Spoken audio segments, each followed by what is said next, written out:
বাড়িতে বসে একদমই ভালো লাগছে না, যাই বান্ধবীদের সাথে একটু ফুচকা খেয়ে আসি। কিন্তু আমার কাছে তো টাকাই নেই ফুচকা খাবো, কি করি? মাও তো বাজারে গেছে, আর মা তো চাইলেও দেবে না। কালকে আমাকে 50 টাকা ফুচকা খাওয়ার জন্য দিয়েছিল। দেখি আমার পার্সের মধ্যে টাকা আছে কি, তাহলে ফুচকা খেতে যাওয়া হবে। এ বাবা, পার্স তো পুরো ফাঁকা, পার্সে তো একটা টাকাও নেই। বইয়ের মধ্যে দেখি দেখি আমার বইয়ের মধ্যে তো একদিন 10 টাকা রেখেছিলাম, ওইটা নিয়ে ফুচকা খেতে চলে যাব।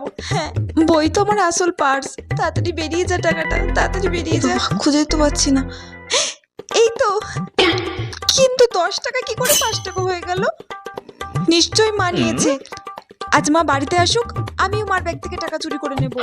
মা যদি আমার বই থেকে টাকা চুরি করতে পারে, আমি কেন পারি না মার ব্যাগ থেকে টাকা চুরি করতে?